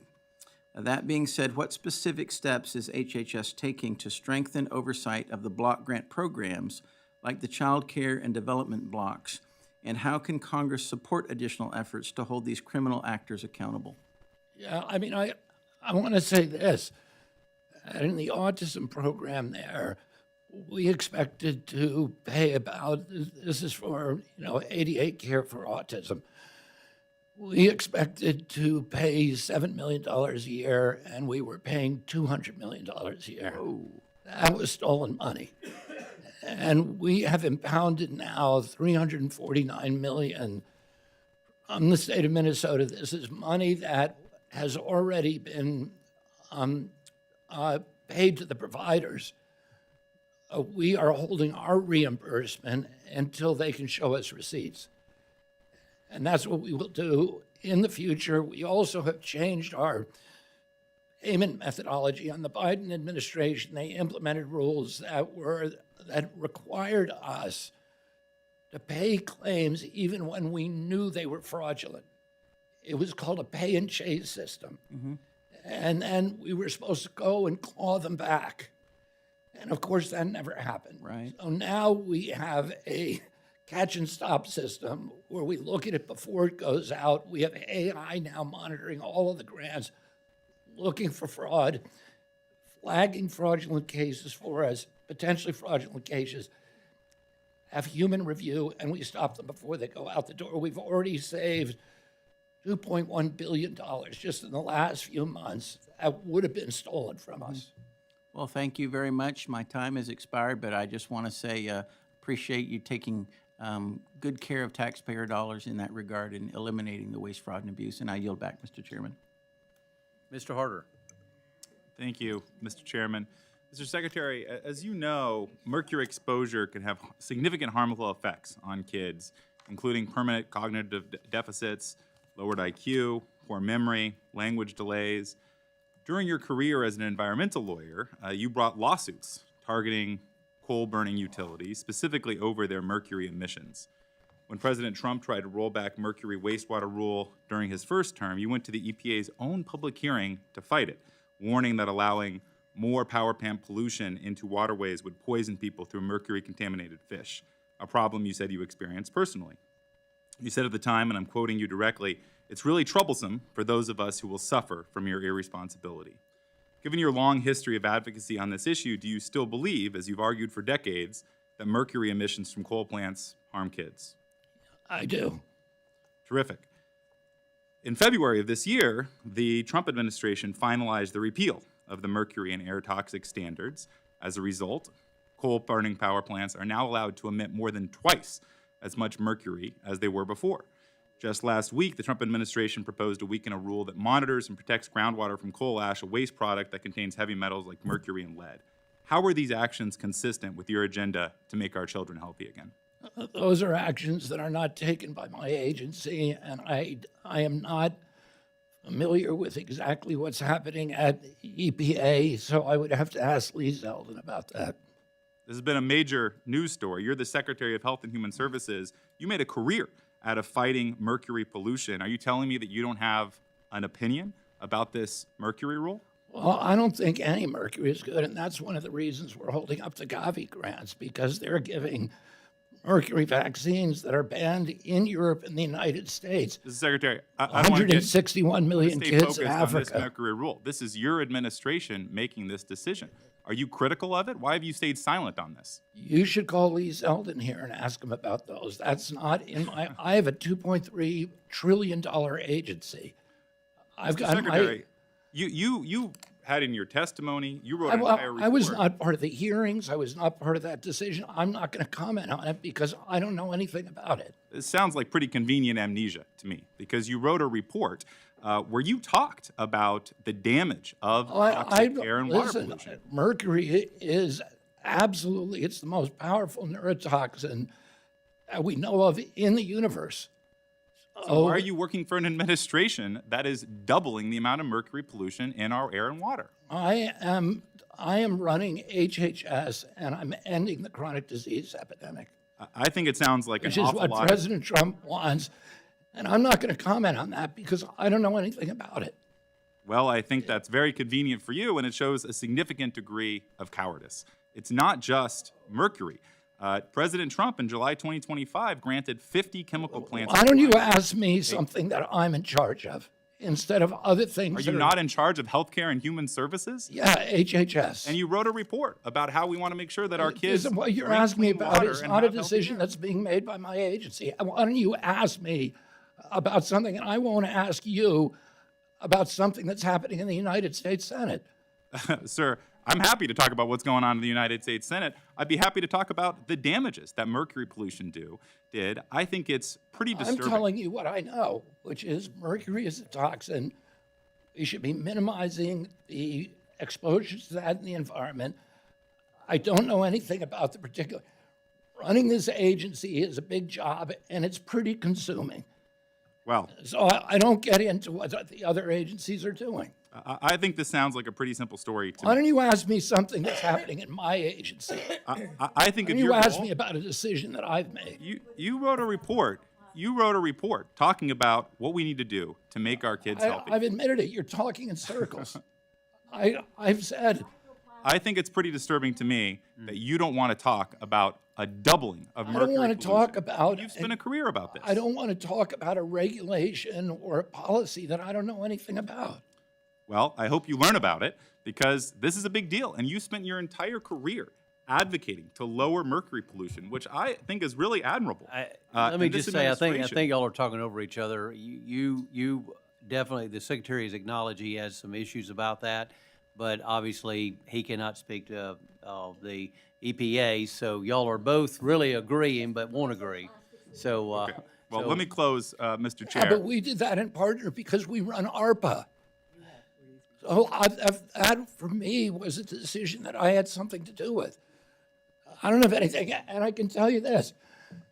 President Trump, when he gave me this job, he made a condition precedent, and he was very open about it. He said, I want you to stay away from energy policy. And I agreed to do that. So I don't comment on energy policy. I comment and work. I've got enough to do in my agency to This make isn't an energy Americans issue, healthy sir. again. This is a healthcare issue. And just in closing, I think this sounds like a pretty simple story to me. An administration that took $219 million from the oil and gas industry in 2024, and in exchange, doubled the amount of mercury pollution in our air and water. And so what I don't understand is how you can spend your entire career talking about this issue, and then the first minute that you get power to do something about it, you take off the mask and become an apologist for an administration that is increasing that's mercury just more a than total any other in history. mischaracterization. I'm shocked that you'd come to this meeting and not have a single question to ask me about my agency. I had plenty of questions, sir. Well, go ahead. Whether and you want to ask them, answer 'cause them. all I right, can we're answer good. Time has expired, Mr. Moore. Thank you, Mr. Chairman, and thank you, Secretary Kennedy, for being here. Thank you for all of your hard work. As a side note, I would applaud, being from the state of West Virginia, what the administration's done as it relates to the coal industry. And we heard some numbers cited in terms of life expectancy in certain communities. I can tell you, in my state, life expectancy is like 71 years. I mean, it's the lowest in the country. And part of that is obviously we live in food deserts, right? That point that you made earlier is just that. And part of the reason we live in food deserts is because we had 20 years of Democratic elected officials shutting down our coal industry against our United Mine Workers, our great United Mine Workers, unionized guys losing their jobs. But anyway, I guess we don't care about the unions. So, Ms. Secretary, thank you very much, though, for your decisive leadership you brought to the Department of Health and Human Services.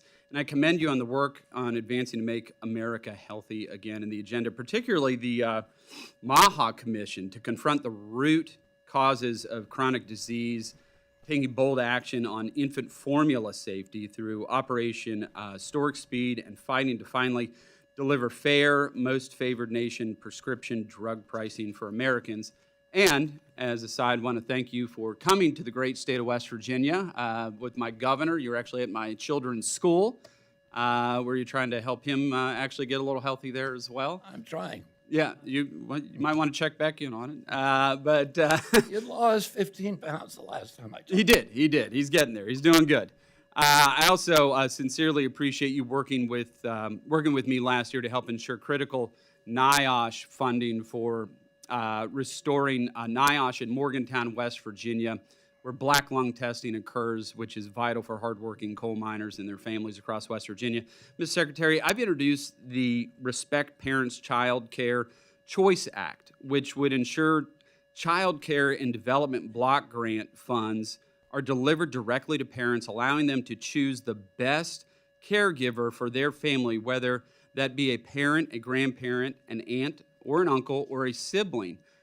Given your emphasis on empowering families and improving outcomes, will you commit to working with me to ensure the CCDBG funds can more readily support kinship and in-home care rather than being disproportionately steered toward institutional providers? Yeah, I will absolutely commit with you to work with you on that. And as you probably know, the First Lady has been driving this effort to keep families, to keep children with their families. We have programs at HHS that are funding substance abuse, which is one of the primary reasons that families are losing their children. And partially as a result of the programs that we have in place, the number of foster children has dropped from 425,000 to 325,000. And it's because we're focused on keeping them with their family of origin, which is where they belong. It really is, and in a state like mine, next to kin and the kinship, it happens more in West Virginia than a lot of other states, and I think it's really important to keep them with their family of origin. Just shifting gears here real quick, I was encouraged by the announcement that the Trump administration would be ending the use of human fetal tissue from abortions in NIH-supported research. Can you give me an update on the implementation of that policy? Are our regulations out? We have finalized regulations on that. That's wonderful. That is excellent. Well, with that, Mr. Secretary, please keep up the good work. Come back to West Virginia anytime. We'd love to have you. Your father was very popular there, as was your uncle, so we'd love to have you back anytime. I yield back, Mr. Chairman. Ms. Dean. Thank you, Mr. Chairman. Good to be with you, Secretary Kennedy. I hail from Philadelphia region, suburban Philadelphia. And I have to admit to you, this last round with Mr. Harder was relatively revealing that MAHA, apparently, as you sit around the cabinet table, works only in silos. That's something you care desperately about. You have not had a conversation with the EPA. Secretary, that's rather I have a lot of conversations with the That was my Secretary. comment. Excuse me, that was my comment. Let me go to It's just MMR. wrong what you said. Thank you. Let me go to, let's talk about vaccines. Before the Trump administration came back into office and you came into office as Secretary, 2024, how many measles cases were there in the United States? I think during the 4 years of... No, I'm asking a specific year, the year before you came in. I don't know, but very few. Yes, you're right, 285. Yeah. How about in the first year of the Trump administration, 2025? How many cases of measles? 2,500. You're very close. Yes, you're right. So we went from fewer than 300 to much more than 2,000. How about this year? This year, 1,700. This year, we're talking January to April the 9th, 1,700, yeah. 1,714. How many deaths have we had? 3, or 2. 3. 3. 2 children in Texas, you're aware of those, and an adult in New Mexico, unvaccinated. Can you tell me, can you tell all of us, is the MMR vaccine safe and effective? Yes or no? The MMR vaccine? Yes or no? Yes. Thank you. It's safe for most people. Can you agree that getting the vaccine is a lot safer than getting measles? Yes. Terrific. That's why I am deeply troubled that vaccination rates are declining under your leadership, under this administration. MMR coverage has dropped to just 92.5%, well below the 95% threshold needed to prevent outbreaks such as we are seeing in this country like we have not seen in decades.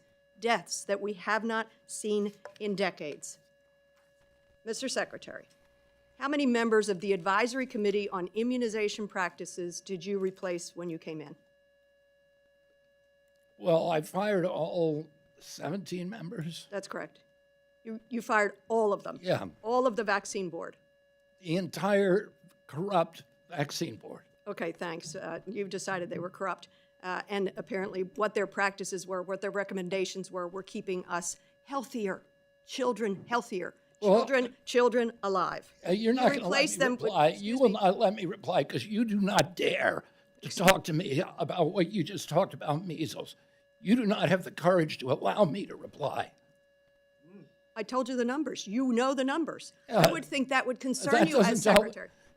You're implying that is because of a drop in vaccination rate. 80% of those numbers are people who are over 5. They have nothing to do with me.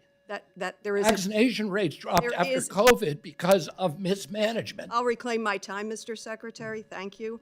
And you replaced all 17 members with people who lack the expertise required to make evidence-based recommendations. Wrong. Absolutely. Well, it's true. Completely, utterly wrong. Okay. Let me turn to 2 other areas that I know you care about, I care about, mental health and addiction. As you know from our past conversations, substance use disorder and addiction, it's a health issue that is, I bet, matters to everybody in this room. It matters to me and my family. I have a son, Harry, 13 and a half years in long-term recovery from addiction to opioids. So many of my constituents have had this same struggle. So many of my constituents have lost family members to addiction and to overdose. I know you too have been open about your own recovery. Would you agree that addressing our nation's mental health and substance use crisis is a priority of yours? Absolutely. In your testimony, you state, quote, "We must address the root causes of behavioral health conditions," end quote, and that HHS will focus on strengthening prevention. Secretary Kennedy, you stand by that testimony? Yes. Thank you. Did you recommend cutting $261 million from SAMHSA's Center for Substance Abuse Prevention, yes or no? We didn't cut that money. Have you read your budget? Have you read your budget proposal? For this year? For this year. And we could talk about SAMHSA before, but for this year, did you read your budget proposal? I thought you were talking about another issue. Okay. You've cut SAMHSA. But we've also elsewhere increased. SAMHSA. Am I right? Dramatically, you're cutting SAMHSA. We've dramatically increased our investment in addiction elsewhere. That is actually not true. That is seriously not true. And that's why we have to have these budget hearings and you have to come in knowing what your budget request was. I have read the budget and your testimony. You state in your testimony that AHA, I'm not sure that acronym, but AHA, will focus on high-impact priority areas, including mental health. Did you recommend cutting $1.3 billion from the Center for Mental Health?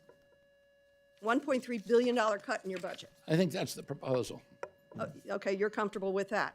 Your testimony cites White House MAHA report finding a shortage of behavioral health providers. Do you agree with that finding? Did you recommend cutting $68 million from behavioral health workforce development? I think that's the proposal. That's terrific. And you also propose consolidating substance use and mental health block grants along with state opioid response funding, just as we're finally making some progress. You did not increase the overall funding. You're trying to cut all of these things. In my neck of the appropriations woods, We call that kind of block granting shifting and shafting. We move all of you into one fund of money. We don't give you any more. In fact, we cut a whole lot, and good luck finding your resources. Yeah, we've I created ask you new to programs. programs because the other ones were so lousy. Yeah, SAMHSA they wasn't. were, they were, they SAMHSA were. was a bad program. I guess can that's why you explain to cut it I- earlier this year. I'm happy to entirely. explain why, Congresswoman. Well, let me just finish with, you cut it entirely earlier this year, sending 2,800, I think, notices of grant cancellations, which the administration had to reverse in a matter of a day. What kind of incompetent decision-making is that when lives are at risk? Termination notices went out in SAMHSA, and I reversed them as soon as I found out about it, within 24 hours. Yes, it was a crazed mistake. Thank you very much. Good to see you, Mr. Secretary. You too. I got to tell you, I like the idea that finally someone is questioning how things have been done in this country for 20 years. Because the observation I made, and I don't know if it might have been with you last year, it might have been with the head of the NIH, that the country is clearly sicker now than it was 20 years ago. There's no question, there should be no question in anyone's mind, despite the fact that we spend hundreds and hundreds of billions of dollars on things like, and you know this was one of my pet projects, $10 billion a year on sweetened beverages, on SNAP program, that I'm convinced all that did is lead to higher rates of obesity, higher rates of metabolic disease, higher rates of insulin resistance, and we were spending federal money, and then on the other end, spending federal dollars to treat the people who got the chronic illness because that's what we were allowing them to buy with federal dollars. And we're slowly unraveling that, so thank you very much. With regards to the vaccines, the reason why people are skeptical of vaccines is because what happened during COVID. When I had the CDC director sitting where you were and asked her, well, why did you exactly propose that children should be getting it, like young, healthy children? Oh, well, because otherwise it wouldn't be covered under the free vaccine program. Oh, so it's not for medical reasons, it's because there were some children who wouldn't be covered. So why didn't you come to Congress and just ask us to cover those children if their parents decided they needed the vaccine? But no, for unscientific reasons, they said every healthy child should get it. And most parents figured out that COVID really wasn't dangerous for young, healthy children, despite the fact we made a lot of children get a vaccine. That's where it started. So that's not your responsibility. That's where questioning vaccines started. I do want to just mention, I thank you in the NIH budget that once again you dealt with the issue of indirect costs. Because as you know, large universities shift a lot of cost of doing research over to the federal government through what are much higher indirect costs. And the vary between universities could be as low as 15%, high as 70%. Overhead should be about the same everywhere. And what you're finding is that in some of the universities, especially the wealthier universities, choose not to use their endowments, but instead depend on the federal government indirect cost rate on NIH to fund their research. And I've always said that a much better approach is keep the NIH budget constant, but reduce that indirect cost rate so you can fund more research. And when I've talked to university directors, people high up, they say, well, we can't spend our endowments on that because those endowments are targeted. Well, they're not targeted to research because you're passing the cost on to the federal government. Philanthropists will target that. They can fund those labs. With regard to Medicare Advantage, I just want to bring your attention to the fact that I was a little disappointed that we allowed the insurance companies a little higher increase this year for Medicare Advantage. I understand that there were some areas where they were going to withdraw product, but there is still that problem of abuse of the program by what's called upcoding. You may be aware of it. If not, Dr. Oz, I'm sure. Very much aware of it. Yeah, that upcoding has got to go away. This is totally abusive. You're fixing it. Thank you very much, because this is tens of billions of dollars a year, goes right into the bottom line profits of insurance companies that are making a lot of money and not to delivering health care. We're fixing it. Thank you very much. On nutrition, obviously, we're aligned on that. We really have to think long and hard about how we, the kind of signals we send to people about what you should be eating, what you shouldn't be eating. And And I think we got to start with the 22 states that have the SNAP waivers. It might even be more than 22 now. But what I want to ask you is what work are you doing to crack down on the fraud, waste, and abuse in HHS? Because we know that when you have a budget that large, there is going to, at many different levels, going to be fraud, waste, and abuse. Can you give us some examples of where you've found it and where you're dealing with it? I mean, we've ended the pay and chase system so that every grant that goes out is monitored before it goes out to make sure that we're not sending it to fraudsters instead of human beings. We're doing we've withdrawn $350 million from, we've withheld from payments to Minnesota to force them to audit and give us receipts. We're doing the same thing in Florida with the deal with the durable medical equipment. Florida is absolutely cooperating with us. Minnesota is not. The same things are happening in New York and Los Angeles. In Los Angeles, we have terminated 500 hospices. Hospices in California, which has more than any in the country, are they're empty, many of them. We were finding an entire hotel filled with hospices almost in every room. And of course, they didn't have any patients, they had fake patients. They were buying patient numbers, or they were going to poor areas of town, giving a flat screen TV that cost them $400 or $600, and getting the patient to register for the hospice and then collecting from us $6,000 a month. The odd thing that we were able to see is that the patients never died. Typically, a patient goes to hospice, they die within 18 days. These patients live forever. And they were just billing us month after month after month. And they stole billions and billions of dollars from us, and we're shutting that down. Thank you very much for looking after the taxpayer dollars.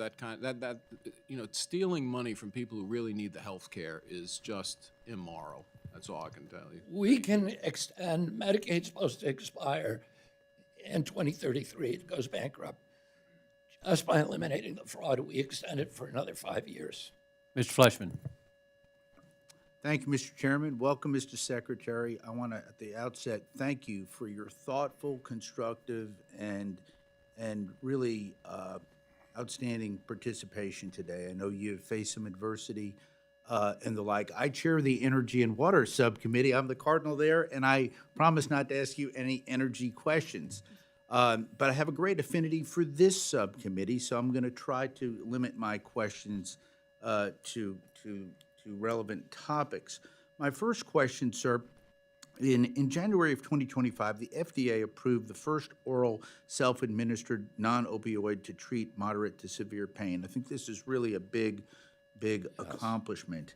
It's my understanding, though, that now, nearly a year later, Medicare Part D plans are not covering newly approved non-opioids, which provide patients and prescribers with these alternatives.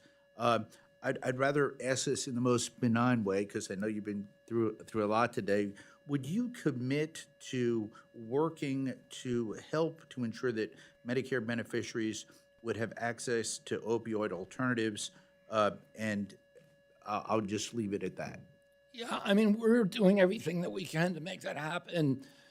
It was a complication because if you allow certain companies to change their label for non-surgical pain, it then applies to every non-surgical painkiller across the board, and they all then get CMS refunds.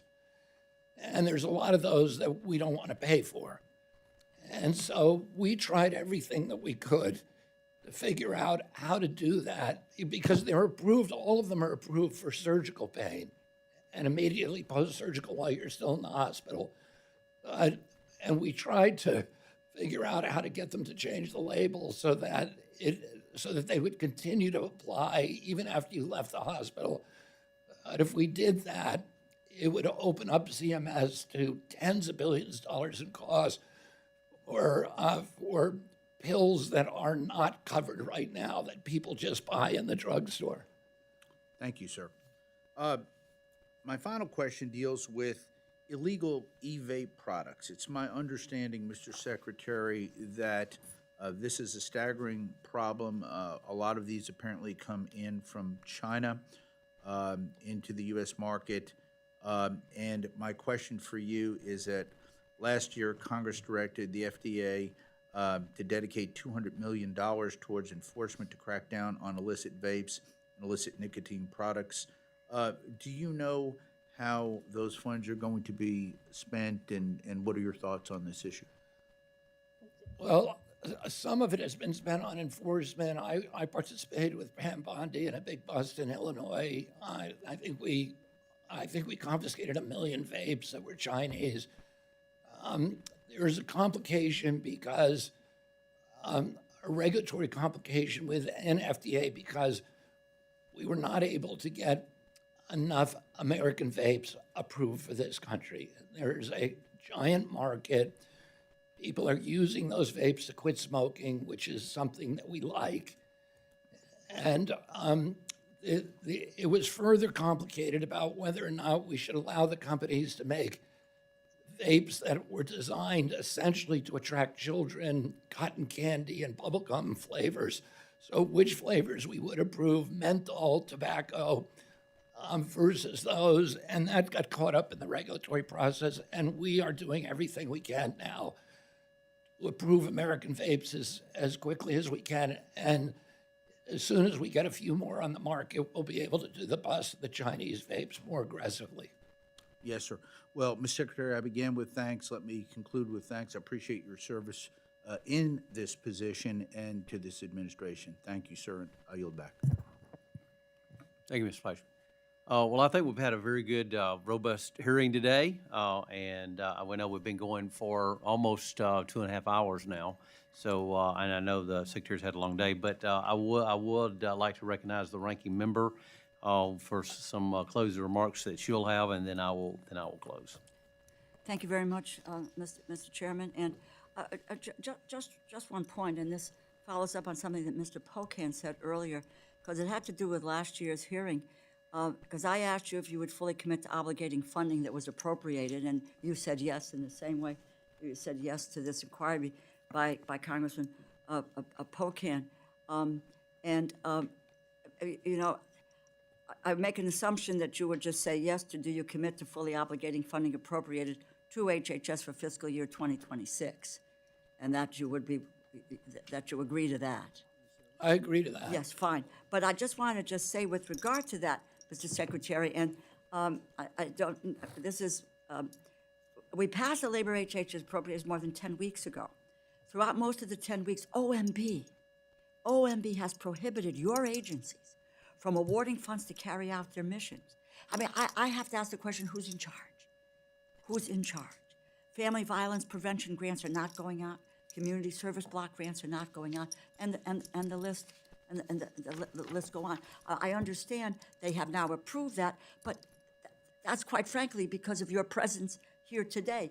I'm going to just pose these. You don't have to answer them, but I want answers to these. Have all of your agencies received their 2026 funds from OMB? And would you commit to sharing with this committee the spend plans that each of your agencies are required to negotiate with OMB, which are currently now being withheld from the Congress and from this committee? Two important areas that I would hope that could be answered in the affirmative. I will work with your staff on that, Okay. Congresswoman. Okay. Thank you. And if there are agencies who have not been approved, let us know that. We want to let us help you get the money that we have appropriated to go out to people. I said in my opening remarks that the country is suffering from an affordability crisis. The cost of everyday items goes up. I don't believe, and as I said, that there isn't anything being done by the administration to address this issue. As a matter of fact, calling it a hoax. You passed a law. Instead, the Trump administration and Republicans in the Congress passed a law last year to cut Medicaid and nutrition assistance by $1.2 trillion. 50 million Americans will lose their health insurance. Millions of Americans are seeing their health insurance premiums increase by thousands of dollars. Hospitals are going to close. That's especially true in rural areas of the country. and that are on Medicaid coverage. In your written testimony, you said, and I quote, behavioral health conditions are a major contributor to chronic illness, disability, and rising healthcare costs, end quote. The largest payer for behavioral health care is Medicaid. And if you're going to, the Republicans are going to cut Medicaid by $1 trillion over the next decade. Now, the president's budget is proposing to cut funding for health agencies by $16 billion next year. We can't afford child care because we are fighting wars. But so you are proposing to cut life-saving medical research at $6 billion, public health programs by $3 billion, energy assistance by $4 billion, mental health services by $500 million, workforce training programs, including nurses training, by more than $600 billion. And I said to you, and I think it was very clear, Mr. Secretary, we're not going to do that. And maybe that's what you are relying on, but we're not going to do that. We can't, in good conscience, do that. You can't support medical research by cutting $6 billion from the NIH. You can't strengthen public health by defunding the CDC. You can't improve access to quality health care by kicking 15 million people off their health insurance and raising health care costs for millions of families. This is an agency that has an enormous portfolio, all of it geared toward saving lives. I believe you want to do that. I believe that this budget is contrary to doing that. And we will, from this side of the dais, I assume there'll be some of our colleagues on the other side that will join us in saying no to what these cuts mean, because the most important thing we have to do, and the biggest cause we have, the biggest job that we can do with this institution is to prevent illness and to save people's lives. There is no more noble cause that we are engaged in. I work on helicopters, roads, bridges, all of that stuff. Nothing is more important than what happens that's coming out of this subcommittee and what we do to save lives. We are going to do that. And thank you, Mr. Chairman. Thank you, Mr. Chairman, can I say Please. a couple of quick things? One is, first, I want to thank this committee for its civility and its congeniality. It is way different than going in front of any other committee, and I'm happy to come back here anytime. So I want to thank all of you, Democrats and Republicans. Second of all, we're not cutting Medicaid. The CBO report came out. Medicaid increased by 47% over the next 10 years. So there is no cut to Medicaid. And number three, it's easy to demonize OMB and Russ Vote, but Russ Vote is looking out for our country. We have a $39 trillion debt. Each child born in this country is paying $6,600 before they pay a single health bill, $25,000 for a family of four. Russ is trying to make sure that these programs are alive for future generations, and that's what the president wants. So I just want to mention that. Yeah, well, thank you, Miss. Thank you, Mr. Secretary.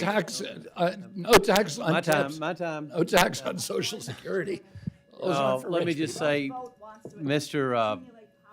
Secretary, I will say thank you for your compliments on our committee, our subcommittee here. And there was a common theme, I think, up and down the aisle, that everyone agreed with you on so many issues. Maybe not 100%, but I go to some hearings, and when some of my colleagues on this side of the aisle, they don't agree with anything. So you were given a lot of compliments here today, but thank you. I know it's been a long day for you, and thank you for your time here. But just in closing, I do want to mention, of course, I mentioned the mifepristone issue, and I understand you're not allowed to speak to that right now because of the litigation. But obviously, abortion is a very big issue to many of us, and I just want to mention that Planned Parenthood released its annual report and I don't know if you saw it or not, but it state that more than $2 billion of dollars have come in revenue from grants and contracts and medical payments. And it's one of the largest abortion providers in the United States. Planned Parenthood uses its resources to pursue a very radical left-wing agenda. And I would just ask you to look into this, and as they address this, and how you can deal with that. And then, in closing, again, rural health is very near and dear to many on this issue, on this dais and across the board, and Democrat and Republican. So, you know, I know that the wage index is a tricky matter and how you deal with it, but I would ask you to look at some options that in your existing authority and what y'all could do to address these persistent inequities for rural areas and where they're low wage states. So it would be, I think this would be something that Democrats and Republicans would very much appreciate you looking at what your authority is in that regard. So with that, thank you for being here today, and we look forward to working with you and seeing you back in Alabama and back in Winston County. Thank you. All right, bye-bye.